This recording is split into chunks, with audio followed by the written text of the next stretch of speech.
Seltzer Kings podcasts. I don't get it. I mean, those kids were tortured, but they weren't killed. So where are those ghosts coming from? I don't believe there are any ghosts. One ran right through me. Not a ghost, an apparition.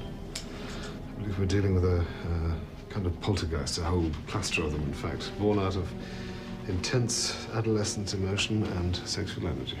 Both of which were totally pent up during Mrs. Holt's reign of repression. So with Buffy and Riley having, acts of nakedness around the clock lately, maybe they set something free.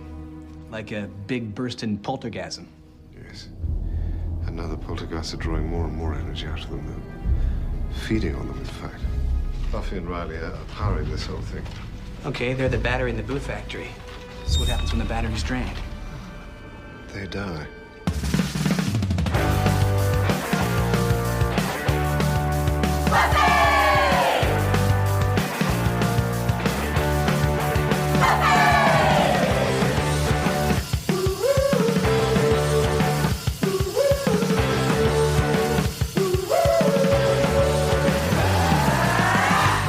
And welcome to another episode of Boys Watching Buffy. We're just two boys watching every episode of Buffy the Vampire Slayer for the first time, giving our review, our reactions. We're your hosts. I'm Joe Welke. I am Vance. Did someone type a question mark? I am Vance.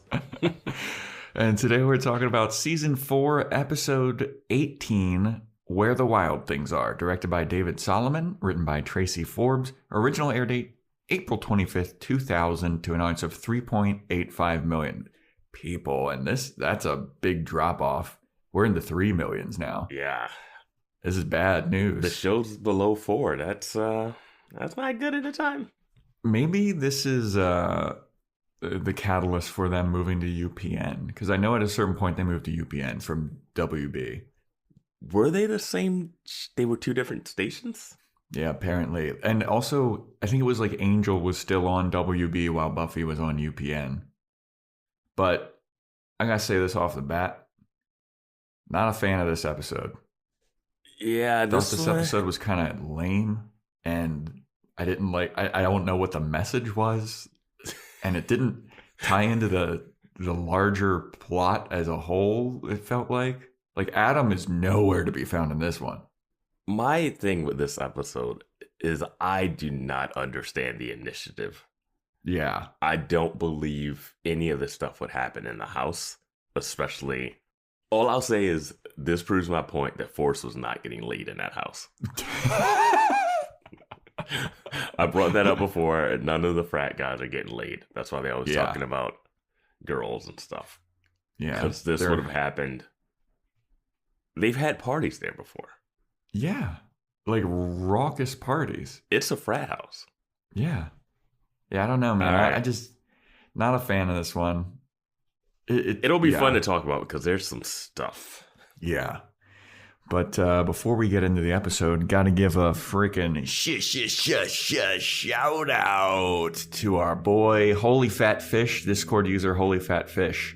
He left a 5-star Spotify review and sent me a DM about it. So thank you for that 5-star review. And also, if you guys want to get a shout out, that is the way to do that is either give a 5-star on Spotify, screenshot, send it to my DMs at Joe Welke, or do a 5-star rate and review on Apple Podcasts. And we look at those every time right before we do a recording. And yeah. Every morning you read the reviews. Yeah, we haven't had one of those Apple Podcast ones in a while, and I know we've got new listeners, all right? So everybody freaking get on that. And also join our Discord. Link is in the show notes. And also join our Patreon. Patreon.com/Boys Watching Buffy. We're doing Boys Watching Angel, and we also do movies. Last movie we did was Mr. Fix-It, starring David Boreanaz, which is free on YouTube unless you're in certain countries, as we learned. Got to get a VPN if you want to watch it or something. I don't know. I don't know if JustWatch.com or the Just Watch app works overseas too for showing you like where you can stream stuff. That's what I use to figure out where things are streaming, since there's a billion streamers now. So yeah. And without further ado, let's get into Where the Wild Things Are. So, the episode opens up with a recap of every relationship that has happened in the show, basically. It's Willow and Tara. It's Riley and Buffy. It's Xander and Anya, and all of that stuff. So the episode actually opens up with Buffy beating up a vampire in a graveyard, and Riley's there helping. Buffy crossbows. Like, there's a point where Riley's holding a vampire, like in a full Nelson or something, and Buffy's got a crossbow and she shoots. I was like, whoa, that is risky as hell. It was risky as hell for Buffy to like sit down, go to a crossbow and spend time trying to like string the arrow on it while Riley's fighting a vampire. Riley, just a regular guy with some military training. Isn't even on drugs anymore. Yeah, I'm like, Buffy, you handle that since you're the Slayer. Maybe he'll grab the crossbow and shoot, you know? Like, yeah. Seems like that's the thing. Or you know what? He also is part of the military. Why does he not have those electric guns or more weaponry? It also seems like he's cool with the initiative people again. Like, how come they're not helping? I am so confused by this. And like, Buffy just gets to hang out with them? Yeah. Like, are they all past all of this stuff now? Like, it's one of those things that we just have to assume was resolved off screen. Yeah. And then another demon comes out and is fighting, and it seemed like that demon was in love with the vampire or something. Yeah, so the one that Riley had in a full Nelson, and Buffy like shoots a crossbow, another demon comes out and saves the vampire, and then they're like, well, that was weird. But they divide and conquer. Riley kills the vampire, Buffy kills the demon, and then they get together and they're like, well, that was weird. Demons don't really work in tandem with vampires, but we should probably tell Giles about that. But while they're saying that, they're like petting each other. Well, they're like very awkwardly. And they're like, are you all right? Yeah. It's horny. We should tell Giles about this.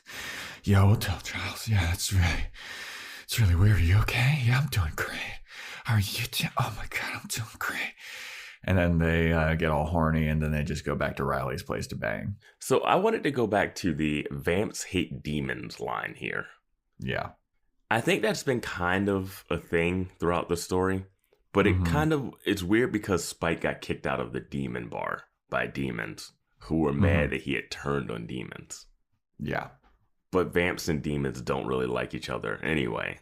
So yeah.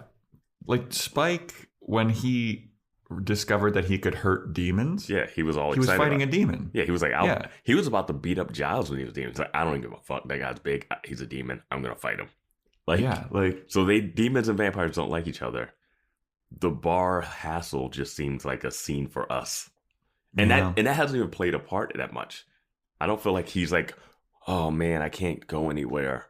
Yeah, it would seem like he'd be constantly in peril and like running from rogue demon gangs and like, oh, there he is, there's the traitor or whatever. But a man without a home, or as they say, you know. Yeah. And you brought up this last episode, I believe, where no one seems to be worried about the chip in the head thing. Yeah. And boy, oh boy, do they mention it but not care about it at all when they are really in a position to this episode.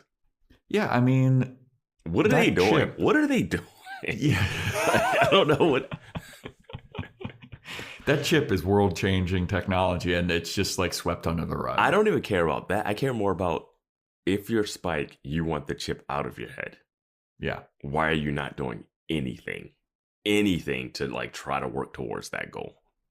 Yeah, I mean, it's weird. Yeah. But anyway, so then we get the intro, and we come back to Buffy and Riley as they're sleeping together. Not like banging, but they are asleep together. And Riley wakes up, and he's like sneaks out of the room to go to the bathroom, and he kind of hears some rustling going on, and he's going around to investigate. And he goes to the bathroom, and the rustling's still happening. He kind of hears like a leaky faucet, and he goes over to the bathtub. Which in fucking what dorm room do they have like a standalone bathtub like that? That was like an old school 1950s, like just standalone tub. Well, this house was built in the 1940s. Oh, okay. Fair enough. But he, pulls back the curtain, and you think that something's going to be there, but it's just a leaky faucet, and he just turns it off, and he's like, whew, all right. Oof, what a scare. Yeah. So now we have our boy Xander driving an ice cream truck. And I wasn't a fan of the Xander Odd Jobs running gag, but this one was probably the funniest one for me. I don't know why you weren't a fan of it, because it's just like, just throw him in a costume and a job. Yeah, this one was super funny. I don't know why, but he's driving an ice cream truck with Anya. Yeah. And Anya, they're talking about how Riley's going to have a party, and Anya doesn't want to go to the house because they're demon hunters and she feels uneasy around them. And Xander's like, come on, babe. Like, they don't even know you're a demon, babe. Just go to a party. And Anya's like, no, I don't want to do it. And I got to say something, Xander. You must not find me attractive anymore. You don't find me hot anymore. We haven't had sex in forever. And Xander's like, it's been one night. Yeah. She mentions that they've only gone 2 nights ever without having sex. Yeah. Which is... That's wild, dude. Good on you, Xander, I guess. I mean, he's supposed to be like I guess like when you're 18, 19, you got that horniness. Oh, no, yeah, definitely. But like all the adventures and chaos and stuff they've gone through, like the days where he was running from demons, like they didn't skip a day. What about that? Was it one of those days when they all had that sleepover? Did they still sleep together that day? Yeah, they snuck off into the bathroom. Yeah. Did it on top of Giles and that floaty or whatever he was on. Thanksgiving when you had syphilis and gonorrhea. Oh yeah. I guess he was feeling better that day. She was mad then though because they were only having sex. Yeah. And now women, right? You can't fucking please these broads. First we're having too much sex. Now we're not having enough sex. No, but it's like really weird. They're just making her like, it seems like she doesn't understand people, but she was around them. Yeah. Again, she's been around for 1,100 years. You think she'd pick up on some stuff. But she wants to know why they aren't having sex anymore. And she thinks that Xander has gotten tired of her, and she thinks that they're breaking up. And Xander's like, I didn't say any of this. I'm sorry we didn't have sex last night.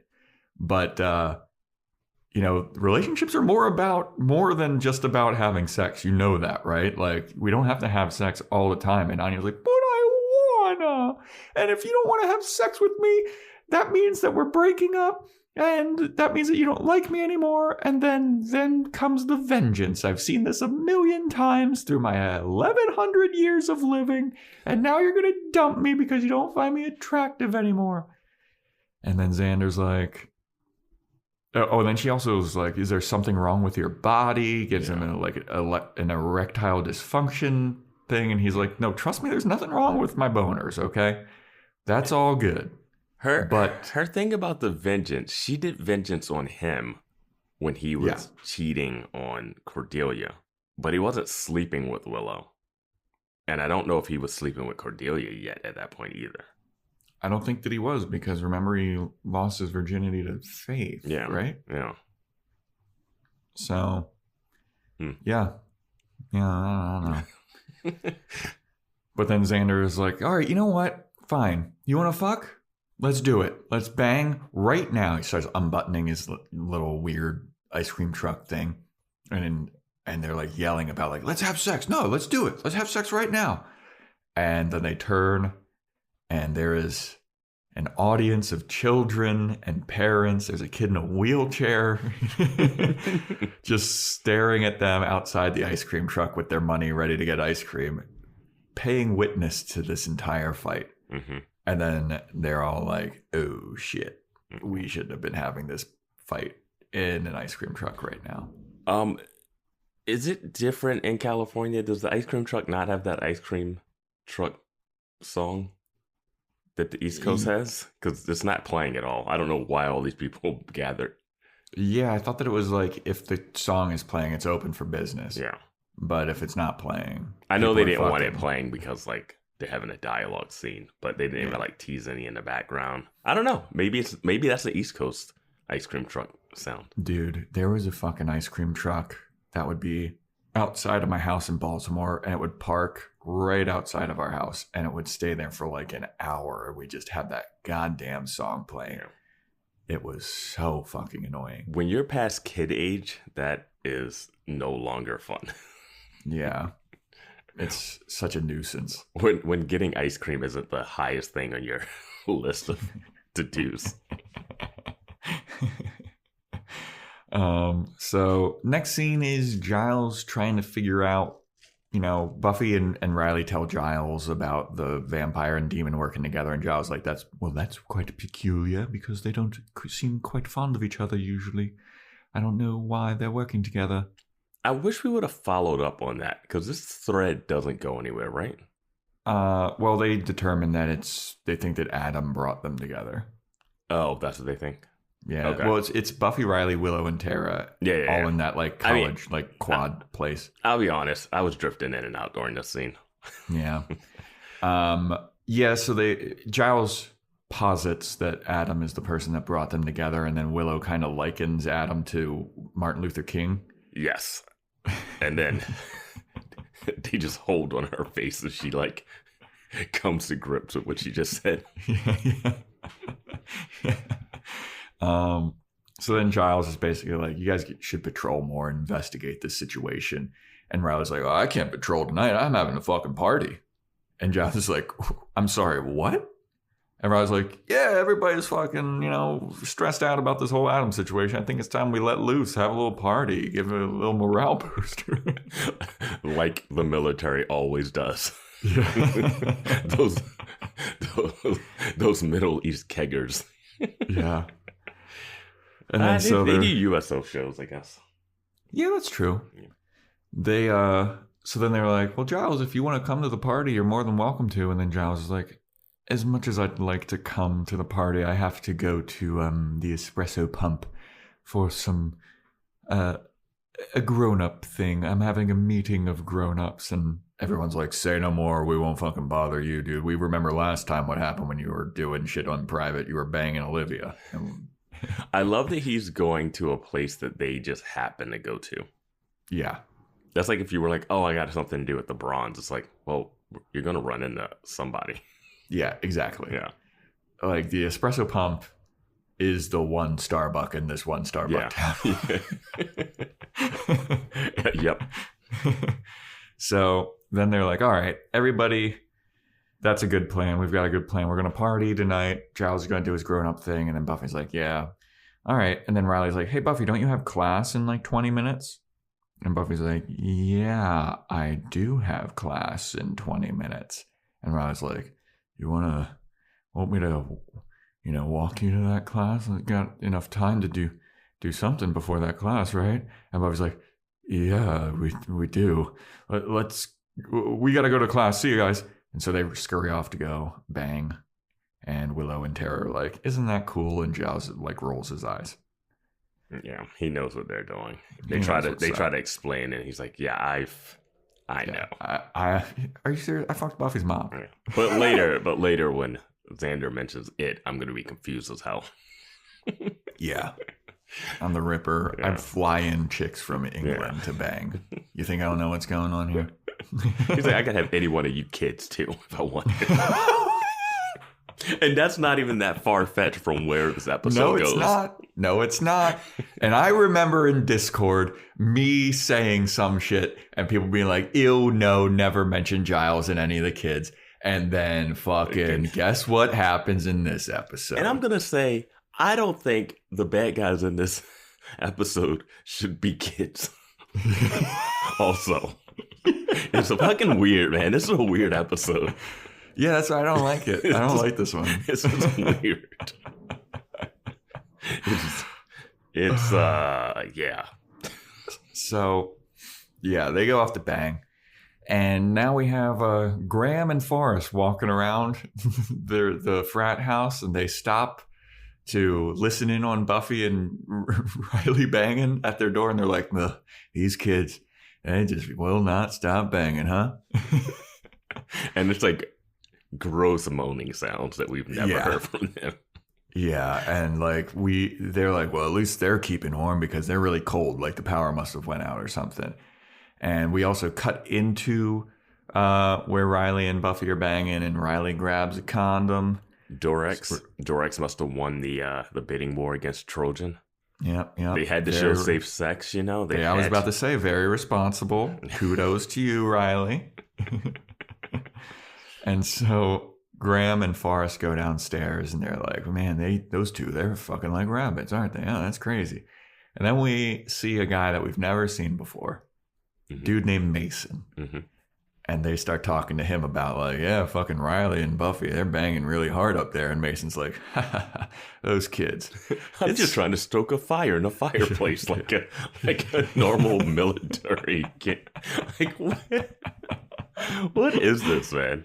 Yeah. So he's like doing this fireplace, and then he sits down on a recliner like a fucking father does. Dude, I was looking at that fireplace. I was like, is this the fireplace from Jonathan's mansion?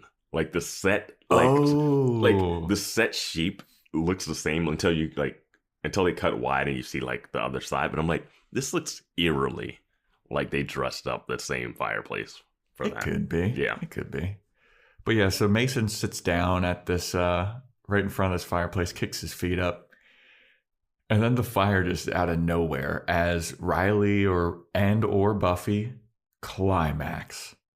The fire in the fireplace just explodes onto Mason's face. He's like, whoa! And then Graham and Forrest are like, oh, holy shit. They pat him out.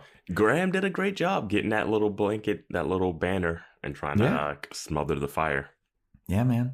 Kudos to him, man. Smokey the Bear would come in and say, good job. Yeah. So we then go to Anya, who is just walking around alone.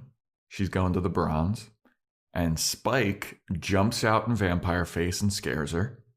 And he's like, give me all your money. And Anya's like, dude, I'm not fucking afraid of you. I know that you can't hurt me. And I know who you are. So get lost. And Spike's like, damn it. Well, what are you doing? What if he was just a regular vampire? Yeah, I don't know. She'd be dead. Yeah, she absolutely would be. And she screams, and no one reacts. Yeah. There is like a crowd of people outside of the Bronze that we can see. Like. And a woman screams, and there's a guy in a leather jacket towering over her, and no one bats an eye. And anyone that goes to the Bronze has to know that this is the most violent place to be. Right? Mm-hmm.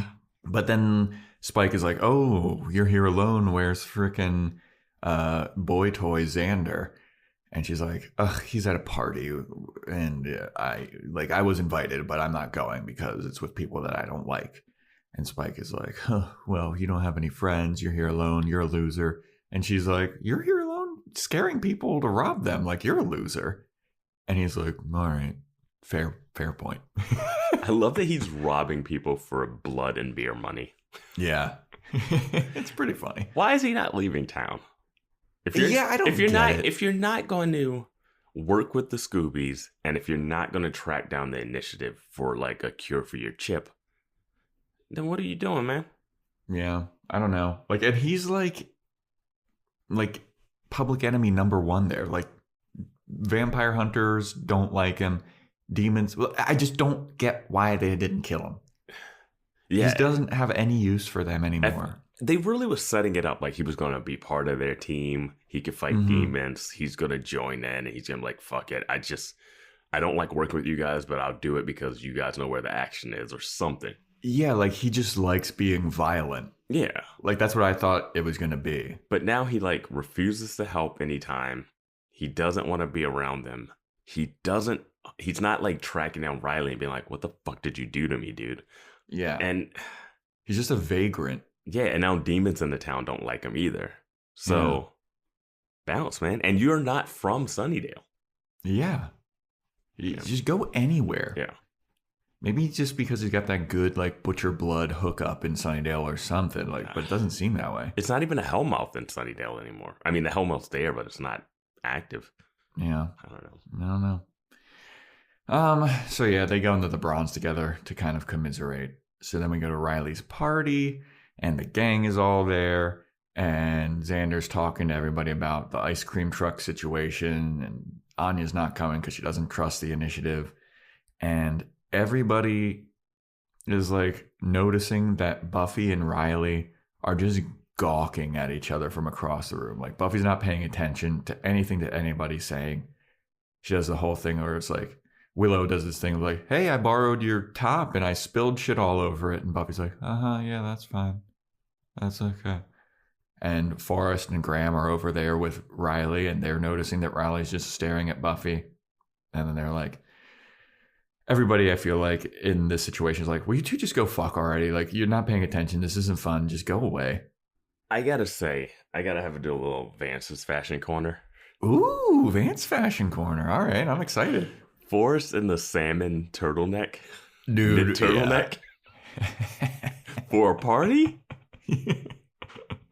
Like, it is cold there, Vance. It is cold. I think he can pull off the salmon. It's just the turtleneck salmon. It's not even like a half turtle. It's like up to his chin, dude. You know, it's wild to me that they still had this party after Mason got his face blown off. The fireplace was on, isn't it? Yeah. They like mentioned like in their conversation, like, yeah, Mason's not coming. He didn't want to be around the girls with no eyebrows. You know, like, you still have this party? Also, you're having a party above the initiative. Yes. It's above a secret headquarters. Yeah. I mean, I don't think that we thought about how crazy that is previously. And it's a military-funded operation having underage kids get drunk. Yeah. I think that they can look the other way about that, but I mean, it's crazy. Yeah, I guess soldiers are underage and not drinking. Yeah. But the moral of the story, Buffy and Riley leave this party end scene to go bang some more. So then we go back to the bronze with Anya and Spike, and they're commiserating about they miss having their demon powers. Anya's like, man, I fucking wish I could do the vengeance shit that I used to do. And Spike's like, yeah, I wish that I could fucking feast on some people. And they're kind of like, I guess you never really know how lucky you were until it's gone. Stop and smell the corpses. Yeah. I will say this about Anya's power. I don't think she'd be able to do anything to Xander. Because I don't either. Her powers were wish related. Yeah. Like, someone had to say I wish. Like, Cordelia had to say it. Could she say it to herself? I don't think so. I don't think a genie can grant 3 wishes to itself, you know? Yeah, like, because then he would never be in a lamp. Yeah. So her thing would be like, she would have to find him someone else to hook up with and then corrupt them to wish the thing. Like, her powers aren't great. Yeah, for personal vengeance goals. Yeah. But they are commiserating, and then they're like, man, I wish I could fucking kill people. Anya's like, man, I wish I could do vengeance on Xander for not fucking me for one night. Talk about toxic relationship. God damn. We talk on Discord about like her just focused on sex. And then last episode, she had some good like fun lines that weren't sex related. But this is just like, it's so hard to gauge Anya now. It's like, yeah, I get it. She doesn't understand people and relationships because she's a vengeance demon. But she would have caused vengeance on people with or without sex being like, it wasn't every time someone stopped having sex, they just asked for vengeance. They would like get cheated on. Someone didn't love them. Like left them. Yeah. Probably like some like lied to him. Deadbeat dad or something. Lied to him about something, you know? Yeah. But then Spike is like, you know what? You want to just go out and do some fucking vengeance stuff? Let's just go out and do it. Like, you kill Xander. I'll go find Drusilla, and I'll stake her. And I was like, Spike, you can't stake anybody, buddy. He can stake a demon. Oh, he can stake a demon. You're right. Yeah. So he wants to go find Drusilla and stake her, and he's like, and then Anya's like, nah, I don't want to do that. No, as fun as that sounds, we shouldn't do it. And Spike's like, yeah, fuck. And then just kind of sit and start drinking some more. He's like, she's like, you can do Drusilla. And he's like, oh, maybe later. Yeah. I did like them commiserating over the lack of power. Now, is Anya drinking a beer here? Because remember the last time she was at the bar and she couldn't get served because she didn't have an ID? Ooh. Yeah, but that's probably just for that joke. Yeah. That bartender died a long time ago. He turned down one vampire without an ID, and it was it. Because I'm sure Spike doesn't have an ID. Maybe he does. I'm sure he has a fake. Yeah. It's easy enough to get a fake. He also looks like he's older than 21, so you just serve him. Yeah. So now we go back to the frat house at the party. And there's some random guy there talking to some girl about language and how language tastes and it comes off the tongue. And I was like, taste of language. And I was like, yeah. Like, what kind of game is this? I was like, is this a guy I need to know for the rest of this episode, or is he about to die? Like, that was exactly my thought. I was like, oh, both of these people are about to die right now. And instead, they touch a wall, which is, I think, Buffy and Riley's bedroom wall. And he puts his hand on it and is straight up having an orgasm from touching this wall. Yes, he is. The note in my notes is, did he just come in his pants? Yeah. And he's shuddering and like, oh my God. Oh. And Jesus. I mean, what is happening? Yeah, man, that is one sexy wall. I don't know what this episode is going for. Yeah, me neither. Like, are they saying that sex is bad, or are they saying that not having sex is bad? Is sex with Riley and Buffy the best sex anyone can have? Yeah. Also, I want to mention, too, it is pouring raining where we are here. So if you hear some, like, pitter-patter of something going on in the background, it might be from where I am. So just keep that in mind, everybody. But yeah, dude touches a wall, comes in his pants. Great transition. That's your pitter patter excuse?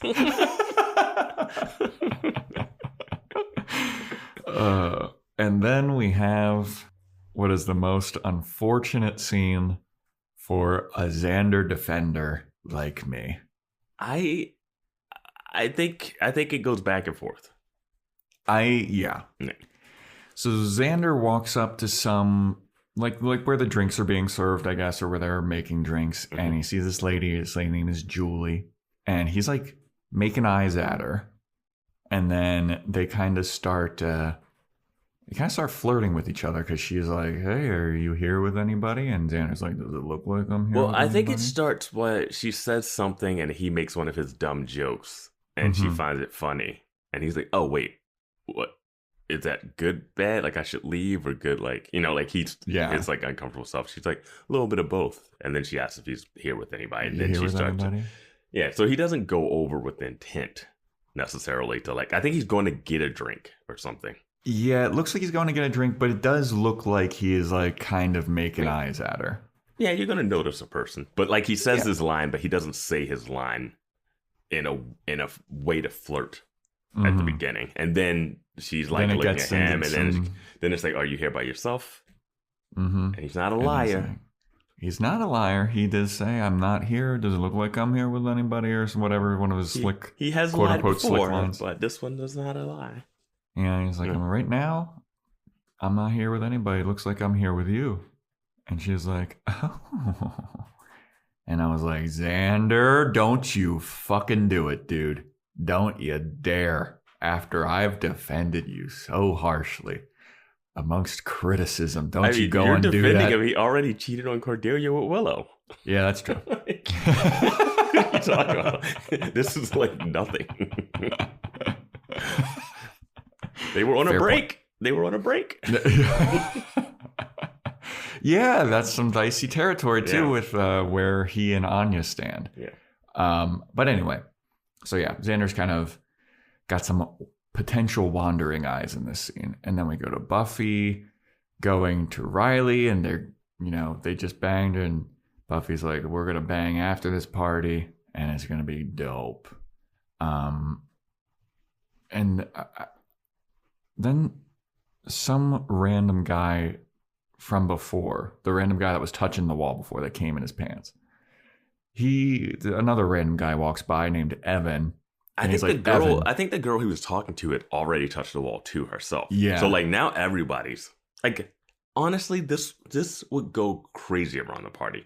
Everybody would be touching. Well, it seems the like a orgasm crowd. wall. Yeah, a crowd Towards is kind later, of gathered yeah. around. Yeah. But orgasm wall would be the biggest. Yeah, you could sell tickets to that thing. But the guy is like, "Hey, Evan, come here, dude, come and touch this wall." And Evan's like, "Why would I fucking want to touch this wall?" He touches the wall. He's like, "Oh God!" And now like people are watching this guy come in his pants. was just happy that the guy let his hand go because I thought he was gonna keep holding his hand while he was having it. I was like, this is a moment where you shouldn't even like look at him while this is happening. Yeah, and he's that making his like, O face. And that guy was like grabbing at his crotch while this was happening. It was. Yeah, and there's like 4 or 5 people around this wall, like looking at him, like laughing, and like, that girl's like, oh, yeah. Like it's just weird. This episode's fucking weird, dude. I gotta say, like, remember you said, "Oh, we're gonna like ratchet up for the end game," because no, I was just about to say, I feel like things of more consequence for Buffy the Vampire Slayer happen in Angel than in Buffy the Vampire Slayer. Like the episode of Angel that, like season 1, episode 18 of Angel, feels like it's more of a Buffy like conclusion or like continuation of the drama going on than this does. Yeah, it's crazy. But anyway, where's Parker? Yeah, dude, Parker would fucking. I mean, he is the orgasm wall. You know what I'm saying? They touch him. If Parker got trapped in the wall and was causing people to have orgasms through its touch, that would be insane. Turn him into like a sex monster. Why not? Yeah, like kind of like how what's her name's mom was a trophy. Turn Parker into the orgasm. That poor. What's that girl's name? They're Amy the Rat. Yeah. I for some reason thought that somehow this was going to tie together with those 2 vampires. Like I missed the Adam mention in that scene, so I thought like, hey, what's something about Buffy and Riley hooking up is causing like everyone in the town to fall in love or fall into lust. Mm-hmm. But no, that's it's just an orgasm wall. That's completely unrelated to any of that. And then we find out that Tara is a horse girl. Yeah. And that's the most you know what? If we're talking likability rankings, Tara just plummeted.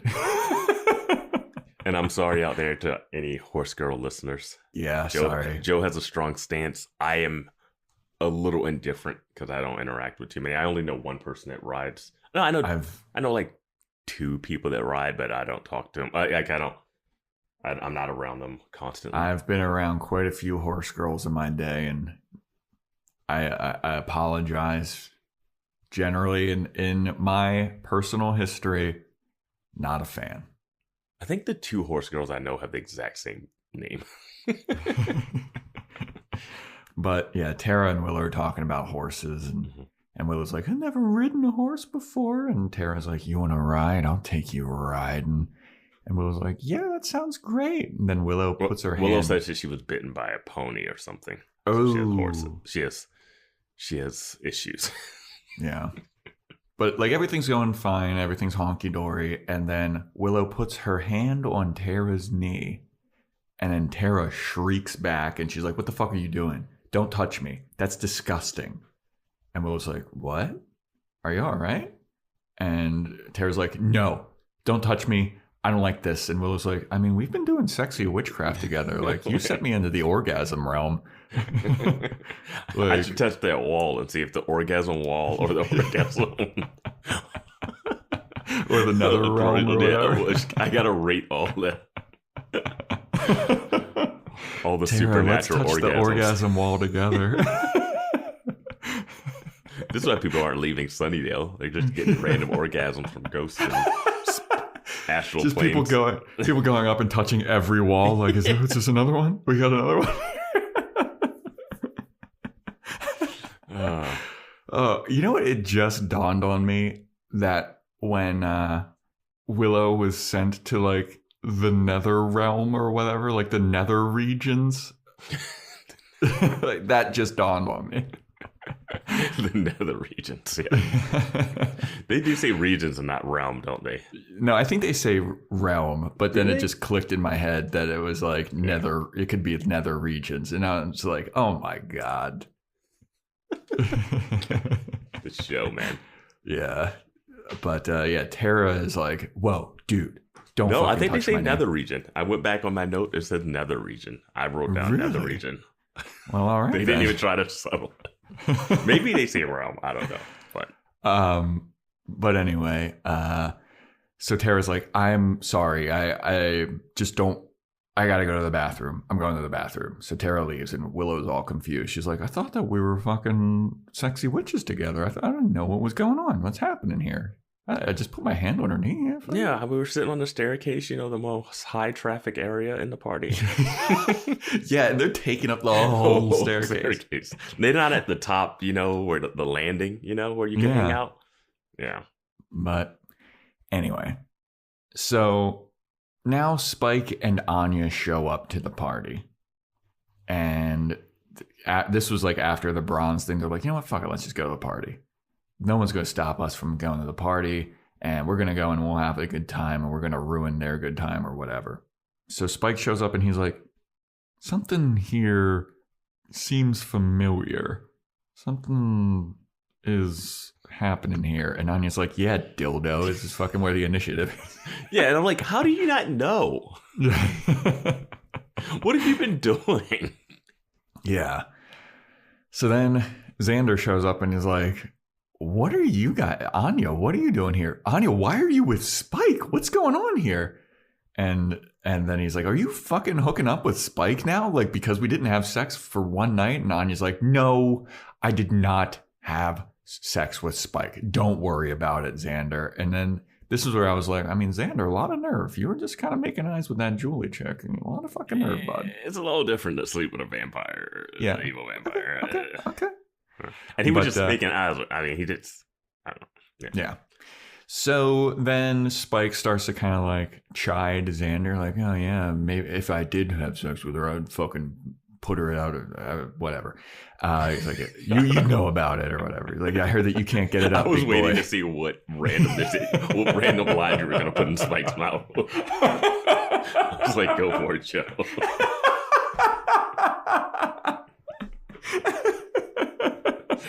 That's why your ankle still be back behind her ankle.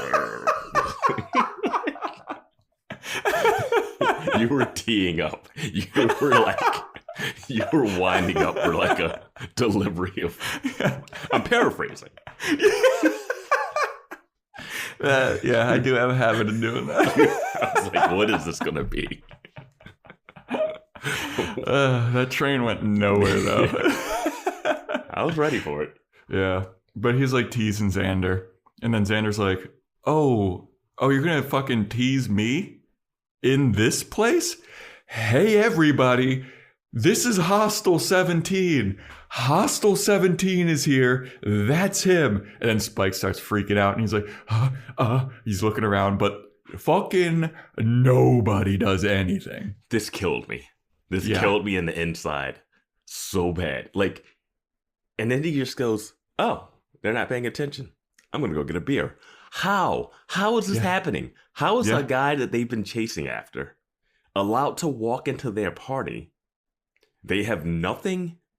They have nothing around to stop vampires from getting into the frat house, which is one step away from getting down to the initiative. He broke out of the initiative. Yep. So he should know how to break back in. I mean, Adam was able to hop in a vent and go, and he's like gigantic. I just don't get how not one soldier, like later there's a scene where a guy's like, hey, do I recognize you? And that's about it. And I'm like, are we not doing anything? Is he not going to ask questions? Is he not going to try to figure out a way to sneak down there or like get information? Are they so dumb that they don't know what like Forrest knows what he looks like. Yeah. Forrest was going on a mission to kill this guy. Yeah, he fought him in, like, he saw him in his binoculars and was like, hey, check out what we got. It's Hostel 17. And they shot him And like two of the goons, they were like, tracking him on the street. Yeah.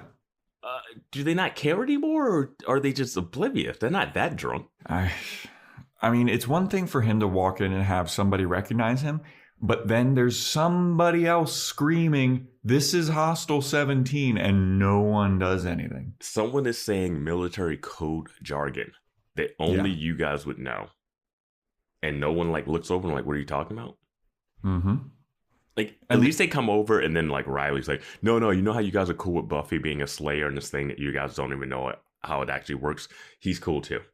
Yeah. Like, it's just so weird. And you know what I was thinking about? I think I brought this up in the last episode about how there's like no tracker inside of Adam and they can't find him. Mm-hmm. There was a tracker inside of Spike and they didn't put a tracker inside of Adam. Remember, they were tracking Spike. Well, they shot him with the tracker. They didn't like put one in him. Oh, okay, fair enough. But yeah, so nobody does anything about Spike being there screaming about Hostel 17. He's like, all right, I'm just gonna go get a beer. So he walks off, and then Anya and Xander consider they go back to having their ending of a relationship fight.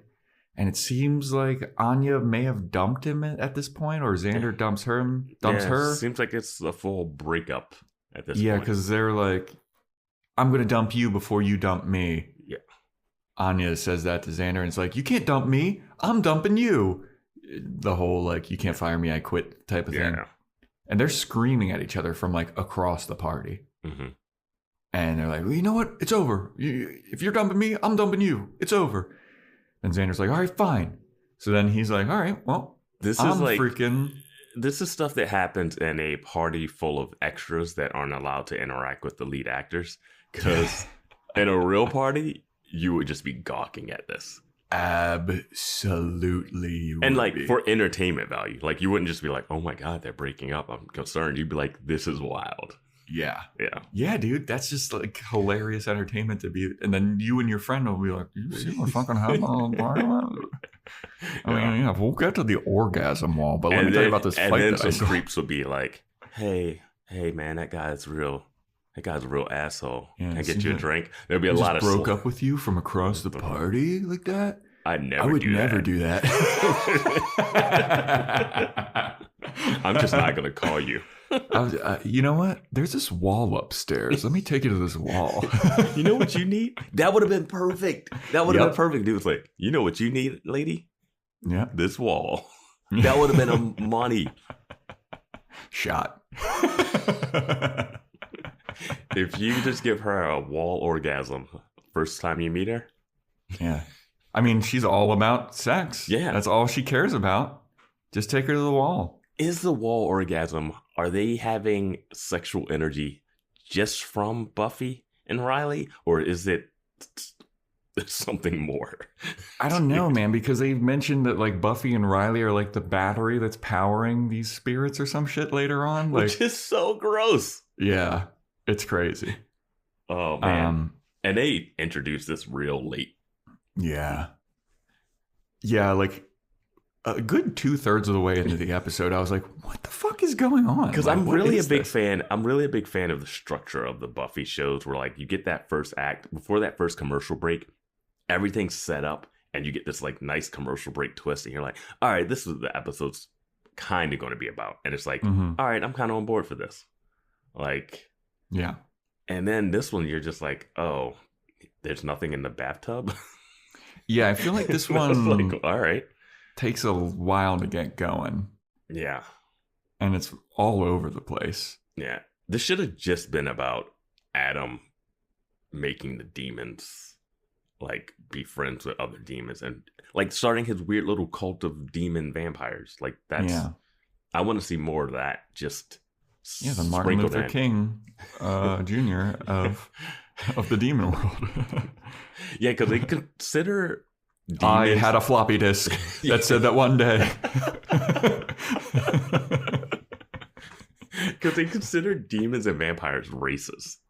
Yeah. Yeah. Well, whatever. After Xander and Anya have this fight, Xander stumbles into a game of spin the bottle, which would never fucking happen in a college environment. Well, he said he did say something. He did like comment on like how this is like high school and college. Yeah, he's like, oh, don't mind if I do too. I cannot say I've ever played Spin the Bottle. Yeah, me neither. Or have seen it played. Yeah, if you've ever, has anyone like? Well, I'm sure people have. I'm sure that people have. I also how never else did, are you gonna kiss? How else are you gonna kiss someone? Yeah, I don't know. I go also up never saw or played 7 Minutes in Heaven. No, there's a really good like YouTube web series, 7 Minutes in Heaven. Oh, Mike O'Brien. Yeah, I like that. That was a great web series. Yeah. That was from before he was on SNL too. Yeah, probably. Yeah. Yeah. Maybe, I think maybe before he was acting in it, but he might still have been writing for it. I don't know exact times, but yeah. You know what I'm discovering? We were kind of robbed of a lot of these childhood games. We never played Light as a Feather, Stiff as a Board, which we talked about. I don't think we were robbed of that. We were robbed, Vance. I don't think any guys played that. We never did Spin the Bottle or 7 Minutes in Heaven. Yeah. Yeah, That's a bummer. Yeah, I don't think. I always wondered, like, what if you were like a dude and you did spin the bottle and it landed on another dude? Would you just respin? I think it was a respin. I think in the 90s, early 2000s, it's the respin. Yeah. And I think now it's like you're gonna do it. Yeah. Everybody's doing it. Or you're a bigot. But while he walks into this game of Spin the Bottle, he notices that girl from earlier, Julie, is playing, and she's making eyes at him, and he's like, all right, you know what? Now that it seems like I'm broken up, I'm going to get in on this game and freaking kiss this lady. What a weird party. They haven't spin the bottle. There's an orgasm wall. Who goes to spin the bottle when there's an orgasm wall at the party? Yeah. Yeah. Fucking cut out the middleman, dude. Yeah. Just go to the wall. Hey, my turn. So now we got Spike drinking alone at the party, and some guy's like, oh, do I recognize you? And Spike's like, yeah, I get that a lot. And the guy's like, all right, good enough excuse. Yeah, I was like, this, why? Like, why is Spike here? Yeah, I don't know. Like, seriously, like, besides having him in the episode for the Anya part, like, him and Anya should now be hanging out. Now that the breakup happened. Like, they should be running through the party. She also mentions that she doesn't want to go to the party because she doesn't like the initiative because she used to be a demon. Mm-hmm. So it'd be really nice if she and Spike were together because they both don't like the initiative people. Yeah, and like fuck with the initiative people or something. Fuck with the initiative people, or be like, you know, like that guy's like, I think I recognize you, Spike, and then Anya comes over and it's like, oh my god, and like pretends to be his boyfriend, or like, or like he's a celebrity, or just not celebrity, but like pretend to be his boyfriend, like, oh, he's from out of town, or something like that throws that guy off. Just interact, do something. You mentioned that you guys don't like these people and are afraid of them, but you're just walking around their party willy nilly. Yeah. I don't know. So then we go back to the spin the bottle game, and it's Xander's turn. He spins it, and it lands on Julie. And then he's Nailed it. I know, right? What a lucky spin, huh? No, that's military guy training. Oh, yeah, that's true. He knows exactly the physics needed to land on the lady, the apple of his eye. And so he's like, all right, well, lucky me. I guess it's time to kiss you. And he leans in to kiss her, and he starts to get a little, I guess, feeling of guilt or something, and he just kisses her cheek, and he's like, there you go. Did it. Nothing on the rules said that I have to kiss you on the lips. And then she's like, that ain't enough for me, big boy. And that's where I was like, okay, Xander does still have feelings for Anya. Like, he's not just like, I mean, he could have just gone in with this kiss and been like, fine, because everyone else is just doing a little peck. But he's like, no, I'm just going to go in. I don't really feel right about doing this, you know? Yeah. Yeah. And then Julie's like, nope, you're not getting away with that shit. She fucking jumps on him and starts riding him and just making out with him. And he's like, hey, whoa. Yeah, like, this is a lot. And she's like, I'm so sorry. She gets up and she walks away. And Xander's like, what the hell was that about? Did you think that Anya was going to see him making out with this girl? I did. Like everything in the film language was like, oh, Anya's gonna see this person. Yep, and get mad at him. Yeah, And it didn't happen. Be like, you broke up with me 2 seconds ago. Yeah. You moved on that fast. And it didn't happen, and I'm fine that it didn't happen, but it's weird that it didn't. Mm-hmm. Yeah. Like, you could have had more drama there. Where is Anya at this point? She's still at the party, I think. Yeah, I think we don't, like, see her anymore until, like, later. Yeah, I'm not sure. Like, what is she doing? Maybe she's playing a separate game of spin the bottle with somebody else. We should have seen her getting hit on by some guys because, like, Xander mentioned, like, oh, they're going to be busy hitting on girls to even notice that you're there. And, like, he didn't mean it the mean way, but she took it that mean way. Like, we have all the stuff set up. Yeah, and it would have been interesting to see, like, you know, how does she interact with other people? Yeah, like, after they quote-unquote broke up, Mm-hmm. See Xander timid about, like, just kissing on the cheek, and then see guys hitting on Anya and her not feeling good about it. Like, hey, I'm still, like, in my feels about this whole Xander thing. Yeah. Or, like, her just, nice. like, just seeing Anya do that Anya thing where she says something, like, so off like, the wall to someone. Yeah, I bet your penis wouldn't even be good in my vagina or whatever. Yeah. Your penis wouldn't feel the same as Xander's I'm going back to the orgasm wall. You're mean. So after Julie, like, runs away, Xander is, like, investigating. He's trying to figure out where Julie went to figure out what the fuck just happened. Mm-hmm. So he's investigating. He's walking around the party, and he stumbles upon the orgasm wall from across the room, and he sees the people orgasming. And he's like, what's going on with that wall over there? That's crazy looking. Why does Xander feel like the only adult at this party? Yeah, I don't know. He seems like looking around like, spin the bottle. Jeez. Orgasm wall? What the fuck? Like, Hostel 17? Come on, guys. Like, yeah. I gotta say, also, Xander, this is Joe's fashion corner moment. His hair looks pretty good in this scene. Like, it looks different. Is like, he it's a little like longer or something? Is he wearing, like, what is he wearing? He's wearing, like, a vest, and it's like a lot of earth tones, like a brown long sleeve shirt and a brown vest and, like, dark blue jeans or something. It's like pseudo military guy. Yeah, like, it looks like he's coming back from a fishing trip or something. Yeah. But yeah, so he sees the orgasm wall and he's like, that looks weird. But then he starts to hear somebody sobbing. And he's like, let me go investigate this. And it's a closed door. And he can hear the crying through the door. He's knocking on the door. He's like, Julie, is that you in there? Is everything all right? You okay? Like, I just want to see what happened. Like, what just happened? Like, what's going on? And then we go inside and we see what is happening inside this, like, Harry Potter closet type of deal. And Julie's in there sobbing and chopping off all of her own hair and being like, I'm bad, I'm so bad. And I was like, what the fuck is happening? Right. And she's doing it, like, not with scissors, but, like, with a knife. Yeah. So then Willow goes to the bathroom because she's like, Tara said she was going to the bathroom. She's been gone a while. Let me see what's up with this because I haven't seen Tara in a minute.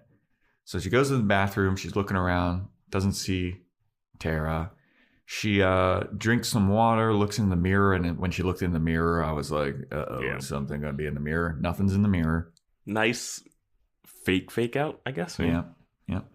Then she starts to hear some splashing, and she's like, what is that? She looks over, sees that tub, and it's covered again. She opens the, like, shower curtain, walks over, and she sees there's somebody drowning in the bathtub. Mm-hmm. And she's like, oh my God, let me save it. She puts her hands into the tub water, person disappears. And she's like, what are we dealing with here? She stands up, turns around, and the dude that was drowning in the tub like 2 seconds ago is standing behind her now. Yeah. She screams. It's like a little boy or like a 12, 13-year-old boy or something. Yeah. So then we go to Riley and Buffy banging, and Riley pauses the action. He goes, did you hear that scream? And Buffy's like, don't worry about it. And then Riley's like, it sounded like Willow screaming. And Buffy's like, fuck Willow. I'm trying to get it in right now, dude. He's like, is that Willow? And she goes, doesn't matter. And I was like, wow. Like Buffy's like, yeah, we know Willow. She's always screaming. So are they having... So are the ghosts forcing them to keep having sex? Yeah, I think so. Like, I don't know what's going on. Because, I don't get it. Is their sex energy powering the ghost powers? Is that what's happening? I think that's what it's supposed to be. But do the ghost people want to be powered? I thought it was like they wouldn't like sex, so why would they need it to power their hauntings? Is the sex causing the hauntings? And why would they make an orgasm wall? Like, why is their energy popping out? Like the orgasm. So all of us, it's just when everything starts. Oh, they go into the sunken place, Riley, and Yeah. Like all of a sudden, all of a sudden the bed is just like in this black void, and we're pulling away from it. But then there's an earthquake. Oh, hold on. Right? Is that it? Is that what happens next? So what happens next is Xander returns to the spin the bottle game, and he tells all of them, like, hey, that girl Julie that I smooched on the cheek and that was just riding me 2 seconds ago, she's in the fucking Harry Potter closet and she's freaking out, and they're all like, who gives a shit? So then Willow tries to find Xander or Tara because they're like, something's going on here. So she finally eventually runs into Xander. She tells him about the ghost tub guy. Tara shows up and she's like, I don't like the energy in this house and I don't want to be here anymore. Spin the bottle happens. The bottle breaks into a million pieces and cuts people that are in the circle. And then so after all that happens, Xander and Willow are like, we got to go get Buffy because this is getting crazy. They go to Buffy's, where they're banging in Riley's place, and there's like roots under the door as they try and knock on it. And then this is where they go into the sunken place, and they're fucking in the sunken place with the bed, which I think was a really cool visual effect. It looked really nice. Yeah. Tara walks away from that door, and then the earthquake starts. Yeah. Okay. And then we go to Spike, who's like, all right, some shit's happening now. So Spike then gets strapped to the chair. Yep. By some magical straps. Why? Yeah, I don't know. Why are they doing this to only the Scooby Gang? And why are there trees and plants and stuff? Because, Vance, this is some deep-rooted issues. I hate you.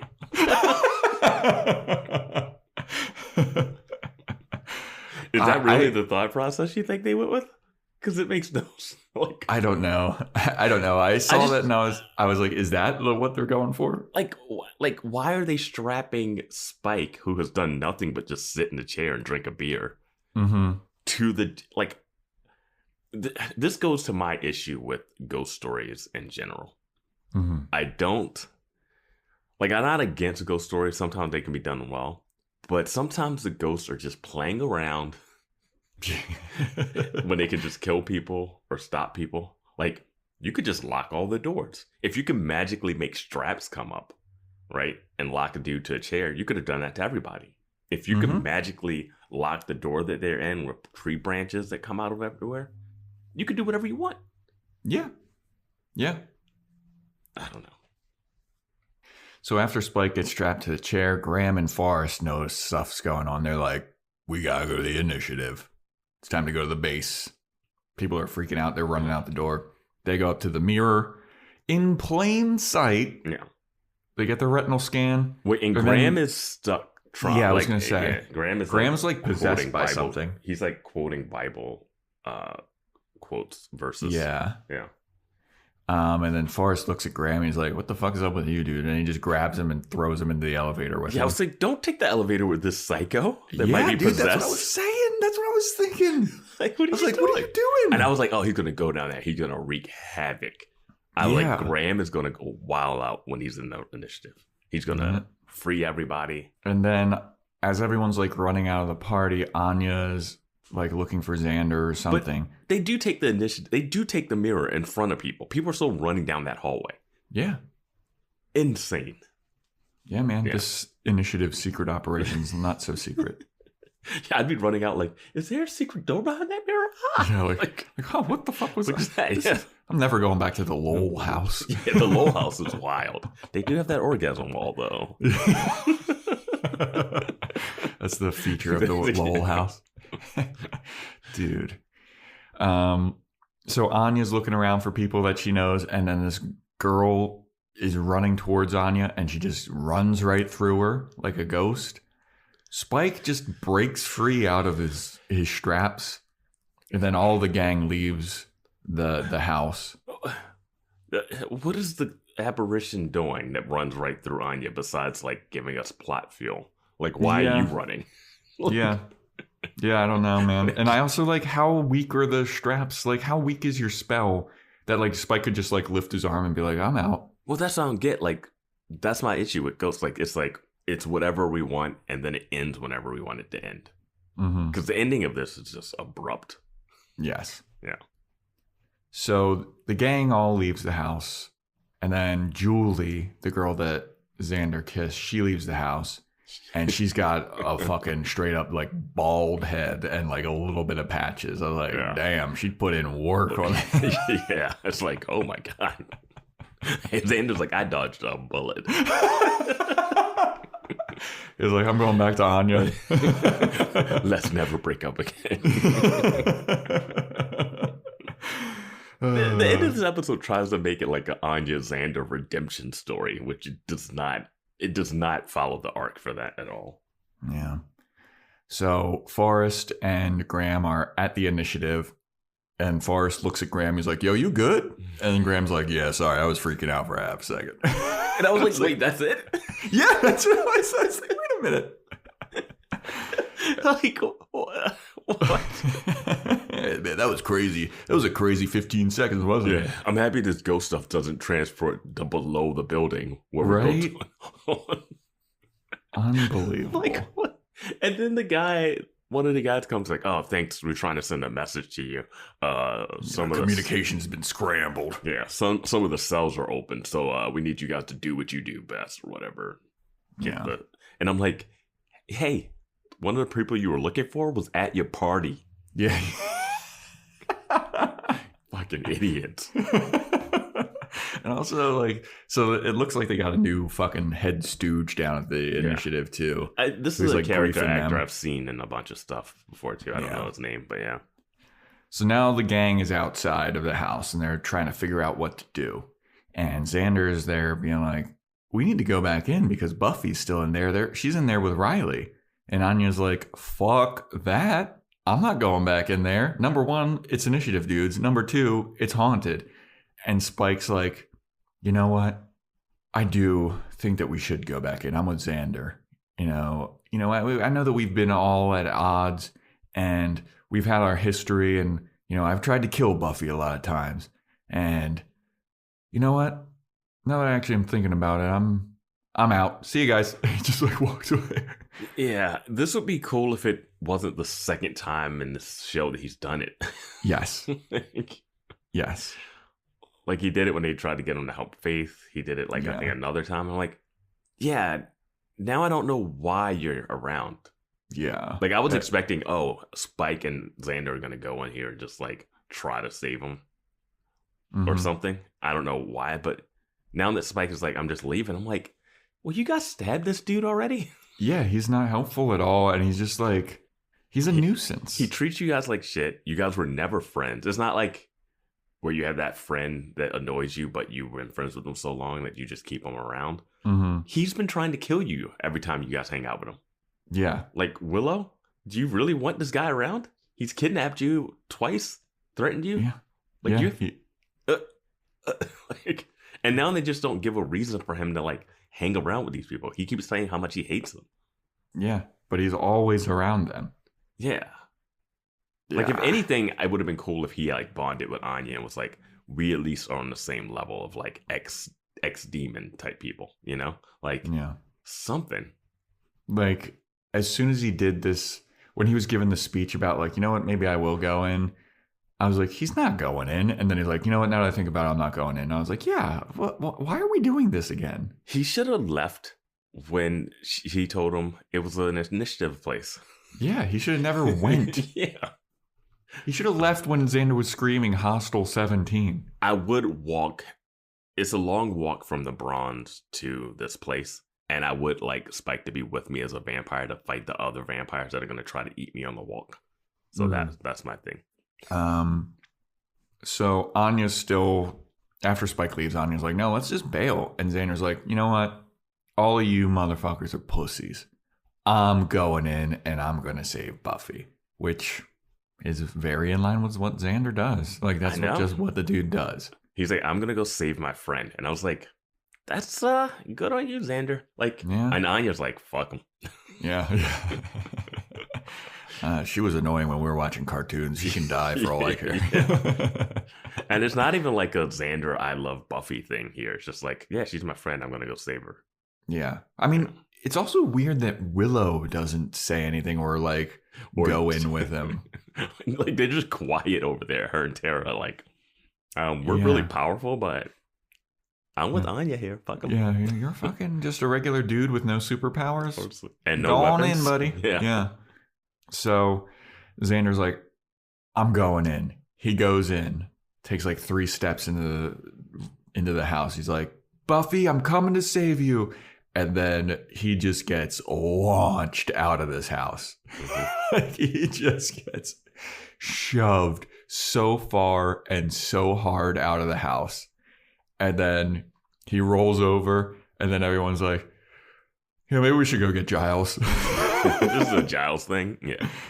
And then they're like, well, he said that he's going to the Espresso Pump, but he did say not to bother him. And I don't know if we should go and bother him because, he's doing his grown-up stuff. And then it cuts. It was like, how would you not go to bother him? Buffy's trapped in the house that everything went haywire. I think this takes precedence over whatever Giles is trying to like hook up with somebody. Yeah. Now, before we get to this, did you have any idea of what he was doing? I thought that he was either going to be meeting up with A, Olivia, B, Joyce. Nah, Olivia flies in and just shows up right at his door. He doesn't pick her up at the airport or nothing. She just he's like, you take the cab straight to my place. Joyce, potentially. That would have been awesome. Or some kind of watcher thing. Yeah, I thought he was going to be meeting with some group of like introduce new people thing. Mm-hmm. I didn't realize it was at the Espresso Pump. I didn't hear that part in that scene. Because then another thing I was thinking of, it could have been him working at the Espresso Pump. Oh my God, that would have been fucking hilarious. Xander would have never let him hear the end of it. Oh no, he wouldn't have. Yeah. I miss their like back and forth. They have such animosity toward each other. But instead of all of that, we go to the Espresso Pump. And Giles is playing his acoustic guitar. It's like he's the musical entertainment at this Espresso Pump, like open mic or just like ambiance music. He's got an earring in. He's got a black turtleneck and a tan blazer. He's got some brown pants on. And he's singing. And dude is great. Like, he sounds really good. Yeah, it's definitely like pre-recorded and he's like lip syncing over it. But yeah, what's the song he's doing? He's on a cover, right?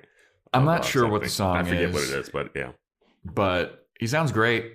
The gang shows up and they're all aghast. They're wide-eyed, wide-jawed. They're like, oh my God.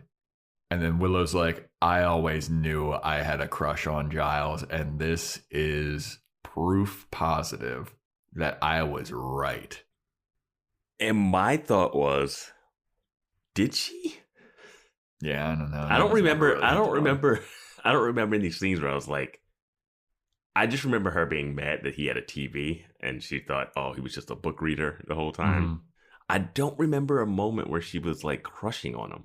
Yeah, I mean, like outwardly so. Like, I know, like, in the discourse of talking about the show, people are like, man, like, Giles is a zaddy, you know, like Yeah. But like she was so into Xander and obsessed with Xander for those first few seasons that I don't think there was ever a like, oh yeah, Giles.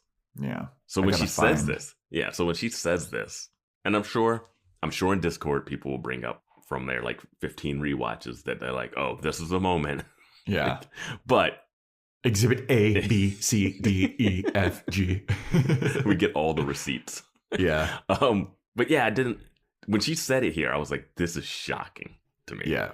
Well, she's like, I always had a crush on Giles. And then Xander's like, please don't say that. And then Willow's like, what are you talking about, dude? Like, this is sexy. And then Anya's like, I gotta agree with Willow here. Like, this is pretty sexy. And Tara says nothing. Yeah. Tara's not like, what are you talking about, Willow? Or like, or like she thinks the same thing, or she's like, she says, I could kind of see it. Like she doesn't. She says something like, not really my type. Human. I mean, yeah, I don't. Yeah, I felt like Tara should have had something, like an eye roll. Maybe she had an eye roll. I don't know. Now, did you think that Giles noticed them being there? It looked like it was a shot where he saw them, but he kept playing. Yeah, that's what I thought too. But they're all there, like, oh my God, Giles. And he's like, why am I surprised that they're here? Yeah, I should have never said where I was going to be. Exactly. Well, that's mistake number one. Should have told him you were going to the Bronze. Yeah. Like, come on, dude.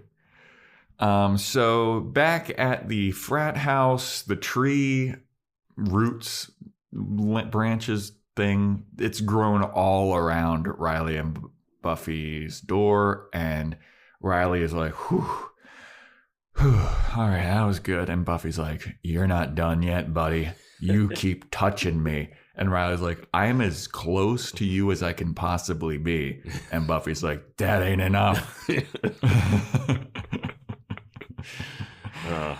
Xander's having flashbacks of hooking up with Faith, trying to say no. So then the gang fills Giles in on the situation, and then they're like, yeah, all this crazy shit's happening. Buffy and Riley are still there. They've been banging through it all. And Giles is like, Jesus. Well, he goes, like, Xander goes, oh, they've been doing it. And then Giles is like, what is it?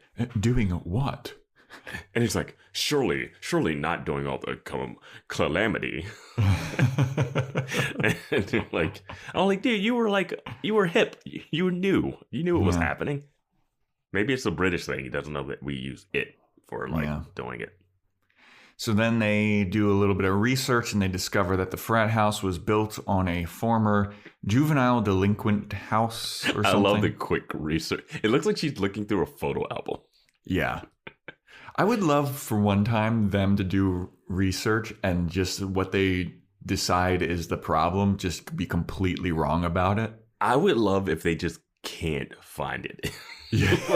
like there's too many books. They like, just show up, guns cross ablazing. They'll show up and Willow will have like 30,000 page books. Yeah. And they're like looking through all of them like, hey, wait, I found something. It's like, no way. This isn't even in English. Yeah. So they're like, well, it's built upon this like ancient juvenile delinquent burial ground. It must be haunted. Not a burial ground, the frat was an old like house for children. And I guess they're like, oh, did any of them die there? And they're like, well, if children die somewhere, then obviously. Like, you know how Sunnydale High School was haunted because everyone died there? Like, how the Bronze is haunted because everyone dies there? Yeah. Like, no. But that's the ghost myth. So they figure out who was the headmaster at this place. And it's a woman named Genevieve Holt. Genevieve Holt. Yeah.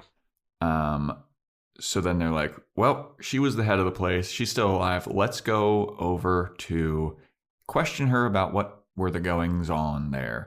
Same night, I'm sure this elderly woman is awake. Yeah. So they go over to her house and letting in a bunch of strangers. Yeah. An old guy and then a bunch of teenagers. Yeah. Tara's not with him anymore, right? I think that she is. Is she with him? Okay. But they question her. They ask her about the place, and they're like, "Hey, so like, what was up with this place?" And she's like, "I took care of these kids. They were going through some rough stuff, and I took care of them. I fed them. I bathed them. I showered them, and I taught them about the Lord." And then they're like, "Did you ever notice any kind of hauntings or anything?" And she's like, "That sounds crazy." They're like, "Did any of the kids die?" Yeah, and she's like, "What? No. What are you doing? I took care of them really good.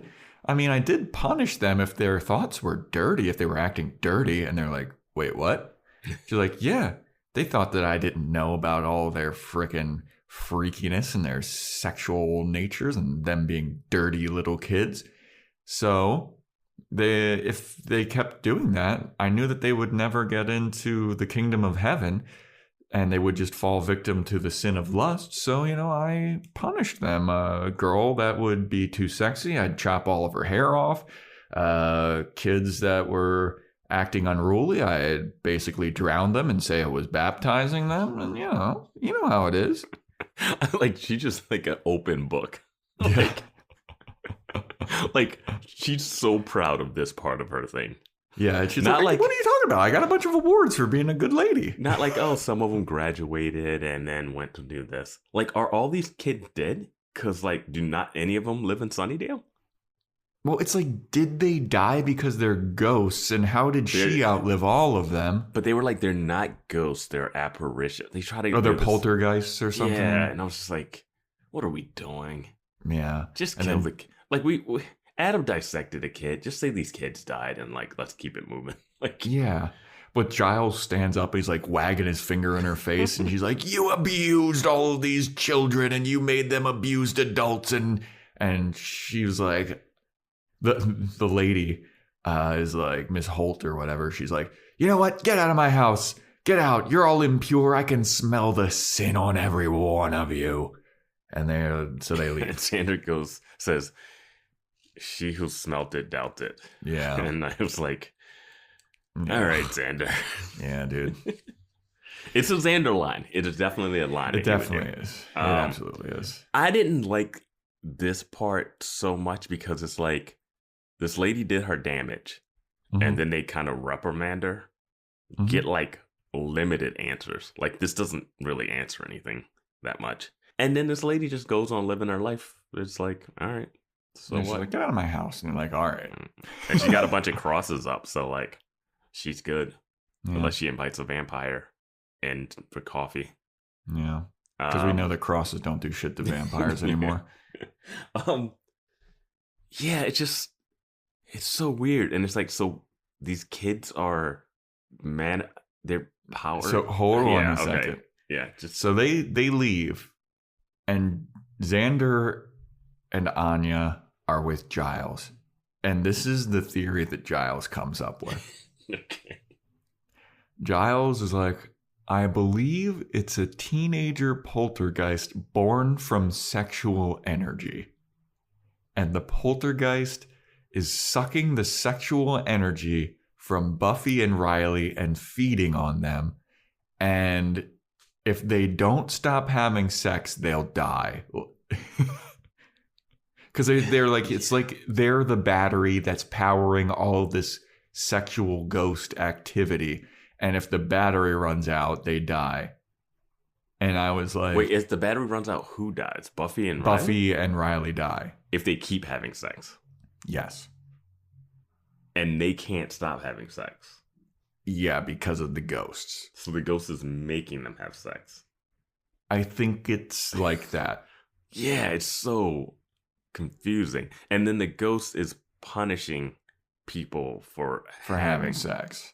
But then also giving the gift of the orgasm wall. Yeah. What are the because goals? that's what I'm saying. Like, the ghost has to be giving that through the wall, because like Buffy and Riley do not have supernatural powers that are shooting out of them necessarily. Like, I'm gonna be real, dude. This is like one of the more confusing ghost situations. and the fact that it's like manifested through a bunch of kids, and it's like super little sexual, like in a super sexual base, is super weird. Yeah, tweens and stuff.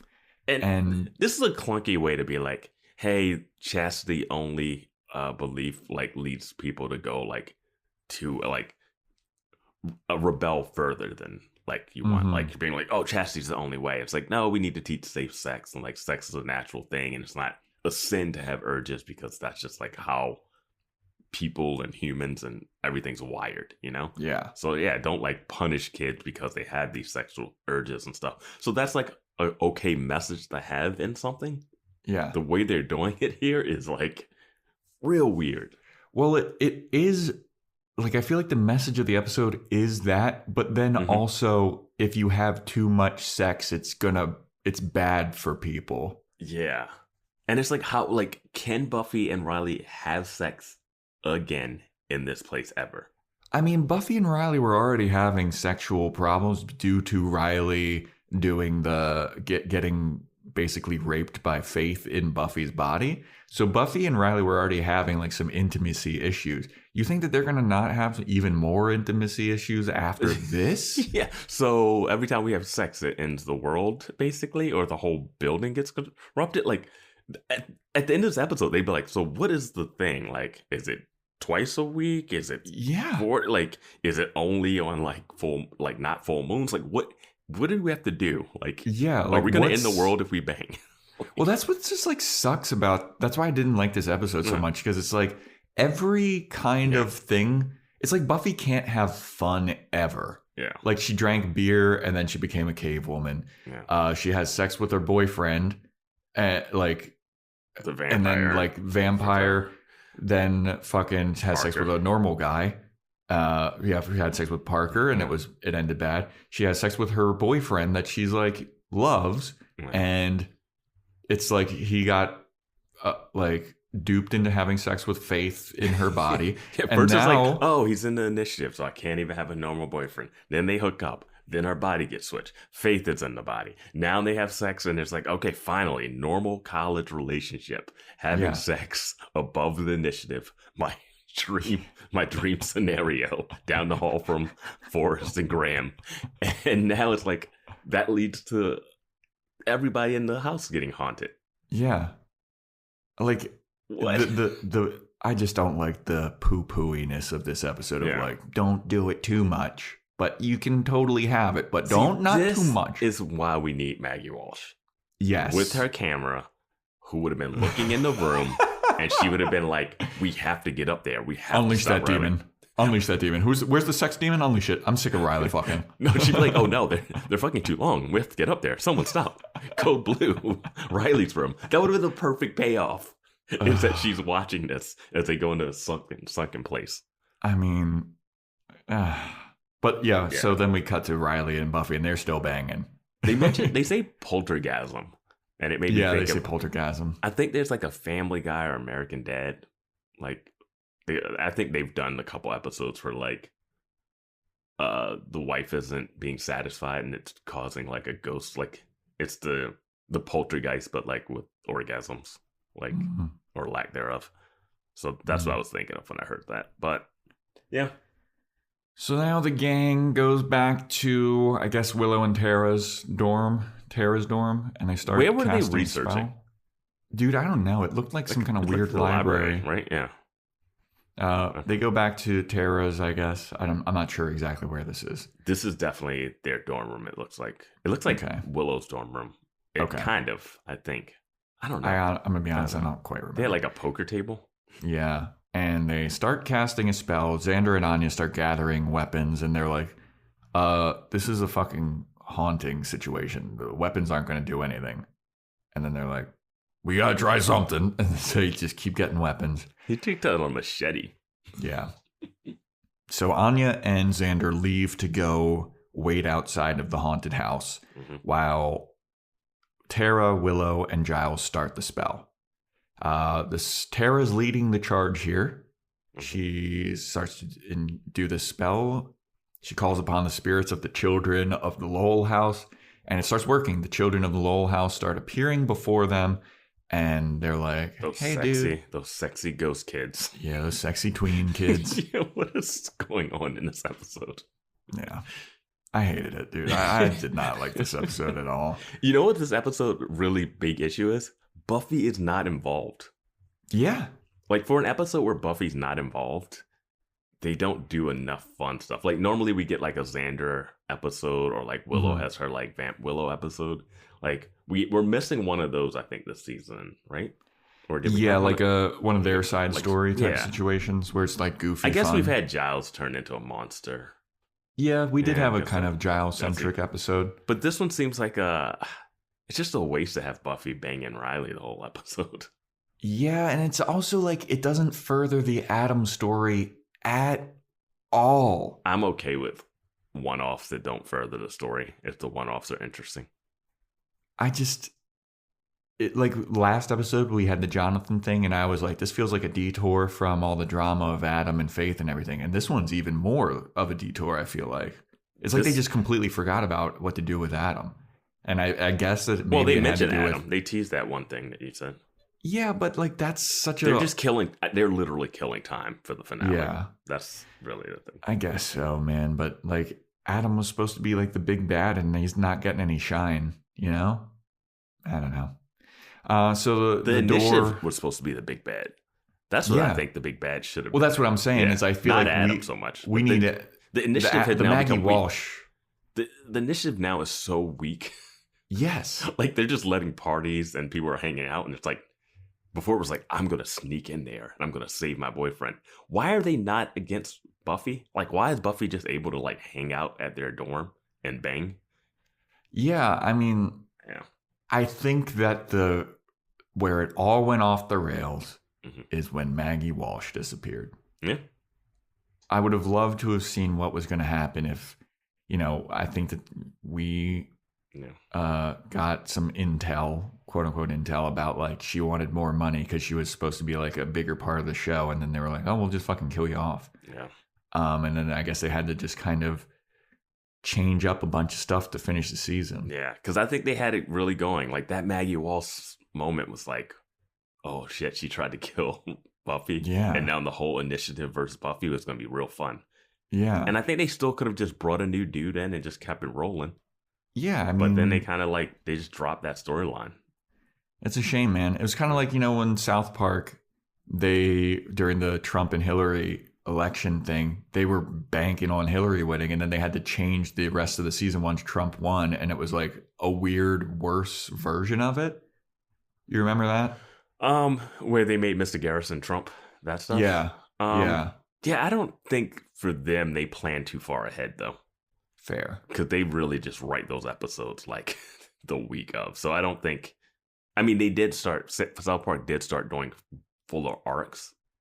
Well, recently, I think that they did. But like they used to do one-off episodes more than full season-long arcs. I feel like I read an interview with them where they talked about like they were really like kind of thinking that Hillary was going to win, and they had an idea where the season was going to go with her as president. And then when Trump won, they were like, "Oh shit." Yeah. I mean, we have kind of something, but none of us were expecting this. I mean, that happens when actors drop out. Or something unfortunate can happen to an actor, like your schedule gets changed due to something in the world. Yeah. Like cast in a movie or something like the that. Jonathan episode with the school shooting thing. Yeah. Like so, things happen, but I don't know. Yeah. This I don't know if that's still an excuse for this episode. Yeah. So. As the spell is working, the children of the Lowell, they appear before Tara, Willow, and Giles. The doors to the house open for Xander and Anya, and they go in. And they start to see all of these freaking tree roots. They're like, oh my God, is this what we have to fight through in order to get to Buffy and Riley? So they start going, they got their machetes, they start hacking at these roots. Tara's still trying to do a spell to like release the past sins or like the grudges that the spirits are holding on to. They're conjuring the spirits, and then they're just gonna try to like talk them out of it and be like, hey, you know all that trauma you went through? It's okay. And then Willow says something really Willow says like, get over it. She's like, our friends are still in there. Get over it. And That then those spirits of the Lowell house are like, I'm sorry, what? that is on par with Buffy telling that girl who's being abused. Yeah, why don't you duck? Yeah. Try not getting hit in the face. Like, whoa. The messaging sometimes in this show, man. Like, get over it. Yeah. Like it's supposed to be played for fun, but like you just saw Giles chew out the old lady about traumatizing these kids. Yeah. Well, I mean, it does backfire on Willow because it's like as soon as she says get over it, the spirits are like, get over it? Fuck you. And then they just go back to the house. And Tara's looking at Willow like, what the fuck was that, dude? And they like push the table away. Like, ghosts are super powerful. Just kill people if you want to kill them. I don't know. Yeah. That's my problem with ghost stories. Like, they can do whatever they want. Well, they go back to the house and they do start attacking like Xander and Anya. And Xander gets transported to the tub and he's drowning. And Anya's flung off the second story of the house. And they do the neck snap sound when she falls. And I was like, did they kill her right here? Like, that'd be crazy. Yeah. But she gets up and she's like, enough of this. Like, Anya's like so annoyed. She's like, are you serious?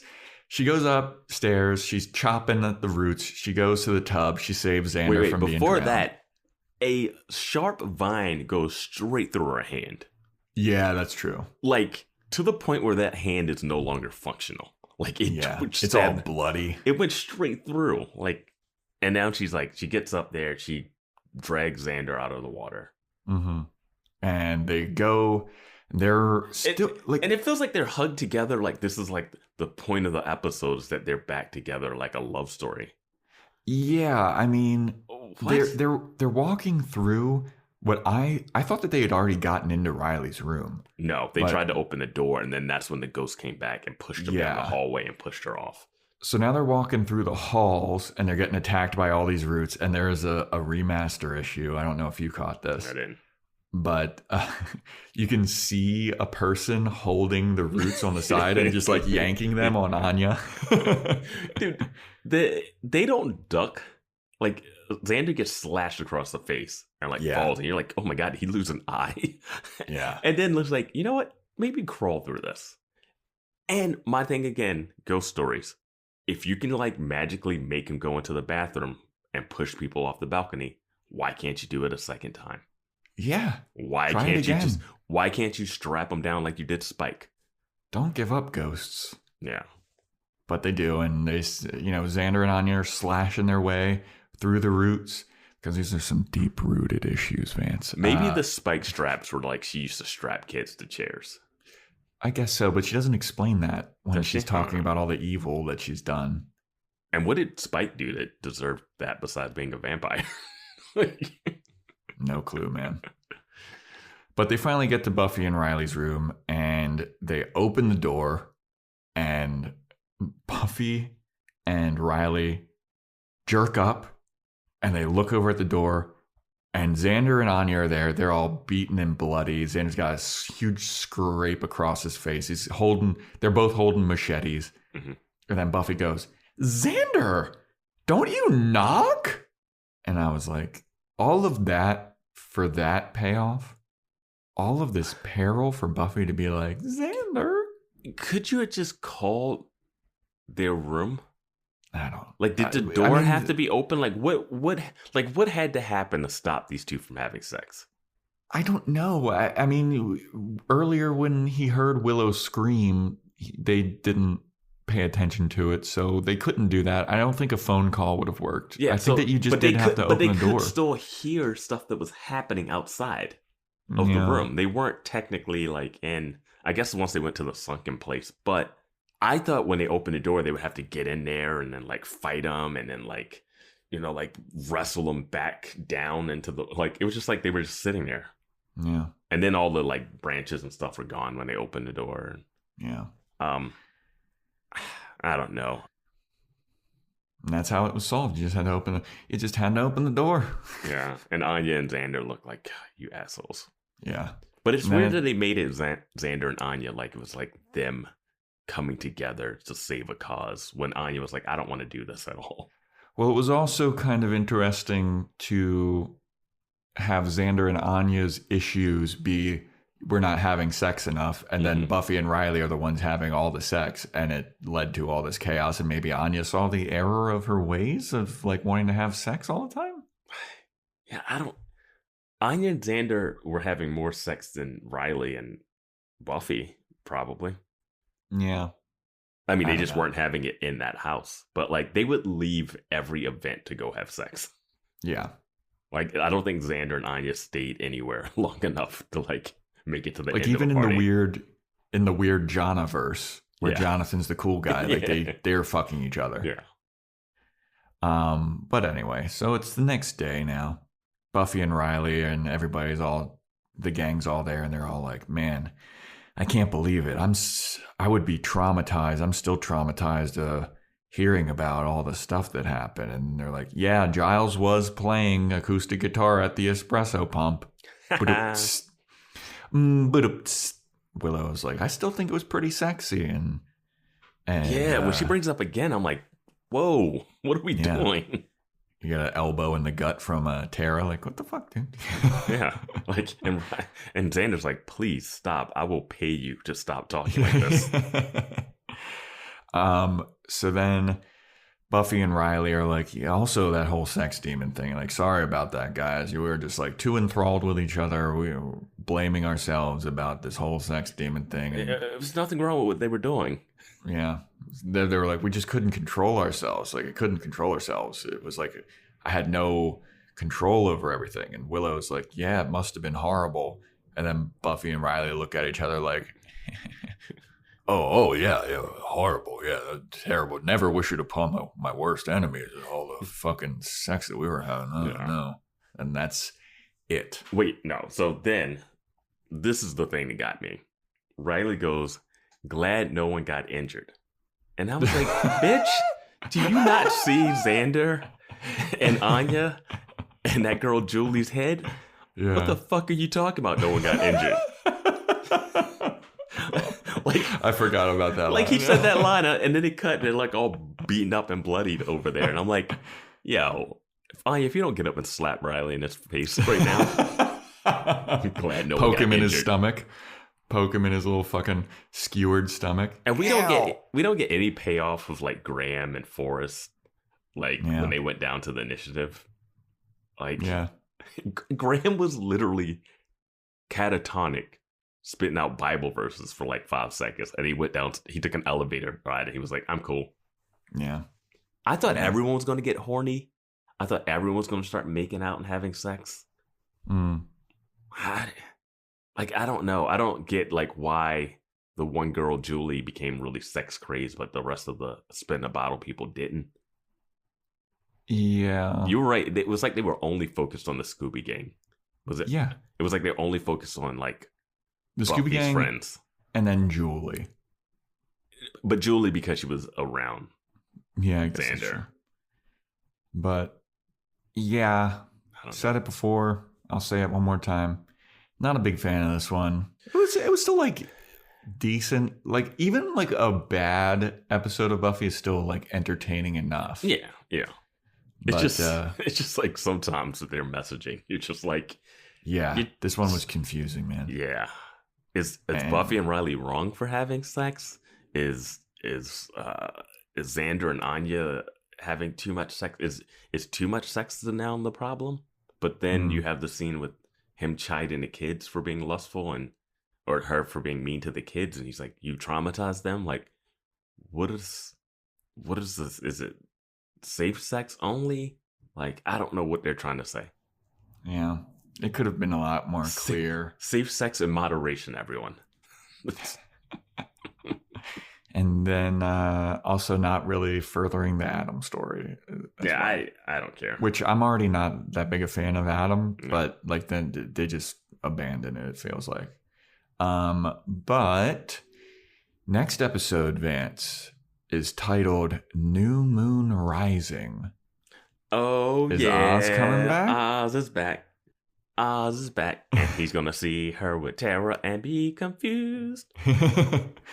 Or is this also like a Adam gathering his army for the final 3 episodes. This is episode 19. There's 22 episodes. Yeah, we got 4 more left. Yeah.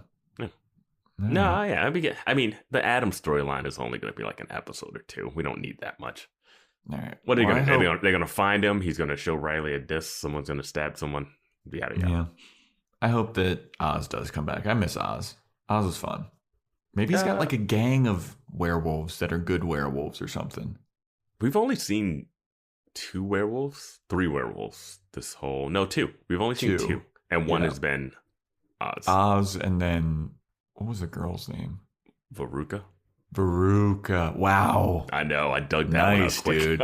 Fuck yeah. Us B names got to stick together. Yeah.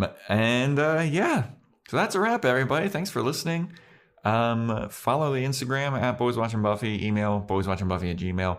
Join the Discord. We have a lot of fun, lively conversations, not just about Buffy. We talk about Taco Bell. People have been posting my acting reel and shit like that. It's getting wild in there, man. Getting wild. But we like it. It's fun. Keep it up. Yeah, everyone. We have hot or not debates. Yeah.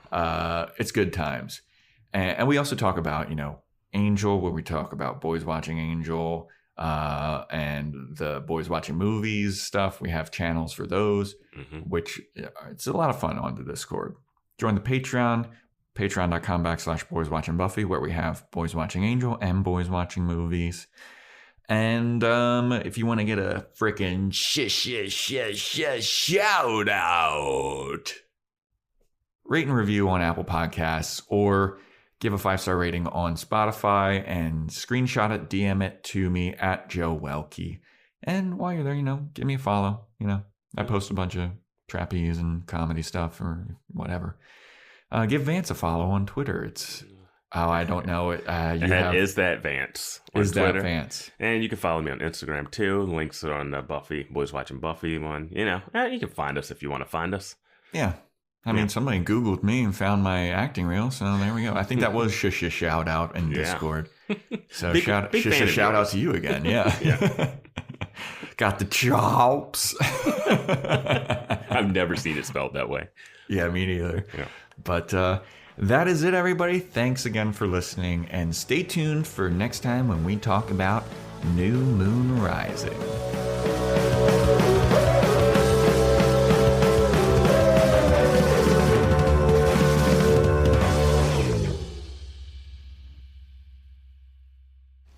For a god of acoustic rock, you're kind of naive.